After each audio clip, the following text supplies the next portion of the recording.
तो राज्यसभा और लोकसभा की कार्रवाई शुरू हुई। राज्यसभा की कार्रवाई चल रही है, लेकिन लोकसभा की कार्रवाई एसआईआर पर लगातार हो रहे हंगामे के बीच में दोपहर 2 बजे तक के लिए स्थगित करनी पड़ी। हालांकि आपने शुरुआत में देखा, जो हमने आपको तस्वीरें दिखाई संसद के बाहर की तस्वीरें, वहां पर विपक्षी सांसद तख्तियां लेकर प्रदर्शन करने एसआईआर के मुद्दे पर पहुंचे थे। और जब कार्यवाही शुरू हुई लोकसभा और राज्यसभा की, तो लोकसभा में भी विपक्षी सांसदों की तरफ से लगातार हंगामा हो रहा था। बार बार स्पीकर ने अनुरोध किया कि ये एक बड़ा कीमती मौका है जो आपको बतौर सांसद मिला है। आप संसद में आ रहे हैं, अपने अपने क्षेत्र का प्रतिनिधित्व कर रहे हैं, अपने अपने क्षेत्र के लोगों की समस्याओं को यहाँ प्रश्नकाल के वक्त उठा रहे हैं, और ऐसे में इस प्रश्नकाल को जाया मत जाने दीजिए। ये मौका है प्रश्नों को पूछने का, बातचीत को आगे बढ़ाने का। इस तरह से हंगामा मत कीजिए। लेकिन विपक्ष की तरफ से हंगामा रुका नहीं, लगातार होता रहा। बार बार लोकसभा स्पीकर ओम बिरला की तरफ से अपील की गई, लेकिन उसके बावजूद विपक्षी सांसद एसआईआर के मुद्दे पर सदन में हंगामा करते रहे, जिसके बाद आखिरकार आज 2 बजे तक के लिए कार्यवाही को स्थगित करना पड़ा।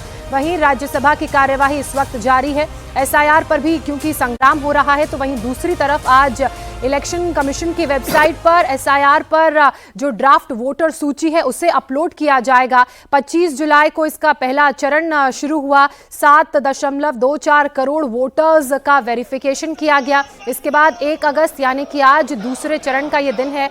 आज ड्राफ्ट वोटर लिस्ट जारी की जाएगी और 1 सितंबर तक, यानी कि 1 अगस्त से 1 सितंबर तक वो लोग जिनका नाम इस सूची में नहीं है अपना नाम शामिल कर सकते हैं। इसके अलावा जो डिस्ट्रिक्ट इलेक्शन ऑफिसर्स हैं वो बाकायदा अपने अपने जिलों के रजिस्टर्ड पार्टीज को फिजिकल, इसके अलावा डिजिटल ड्राफ्ट वोटर लिस्ट की कॉपी देंगे। और अगर पॉलिटिकल पार्टीज को किसी तरह की आपत्ति है नाम जोड़ने या नाम हटाने को लेकर, तो वो भी आवेदन दे सकते हैं फॉर्म भरने के बाद। 30 सितंबर को चौथा चरण होगा, जब फाइनल वोटर लिस्ट जारी कर दी जाएगी, और उसके बाद किसी तरह का कोई बदलाव इस सूची में नहीं होगा।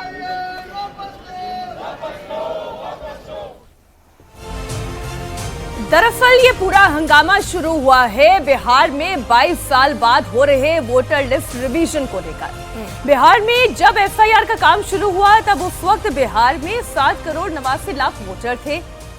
लेकिन जब वोटर लिस्ट रिवीजन का काम शुरू हुआ, तो 7 करोड़ 24 लाख वोटर्स ही मिले।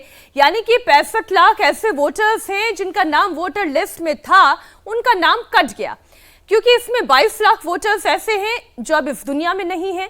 7 लाख वोटर्स के नाम एक से ज्यादा जगहों पर दर्ज है, जबकि 36 लाख वोटर्स ऐसे हैं जो या तो पलायन कर गए हैं या वो चुनाव आयोग की टीम को मिले ही नहीं। इससे लेकर ही बिहार में ये सियासी संग्राम है।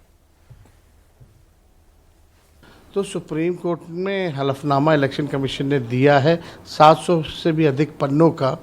उनमें कहीं भी बाहरी फॉरेनर्स, विदेशी मूल के लोगों का कहीं भी जिक्र नहीं है।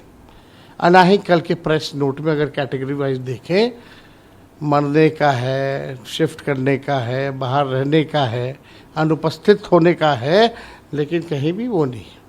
तो ये पूरी तरीके से अब हमको लगता है कि वोटर्स जो हैं वो सरकार चुनती थी, वोटर्स सरकार चुनती थी, अब सरकार वोटर्स को चुन रही है।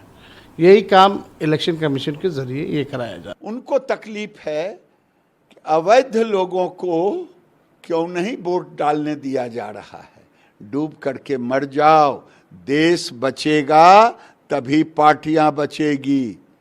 अगर आपको पूछना है तो जाएं इलेक्शन कमीशन से जाकर के समय लें। सारे गठबंधन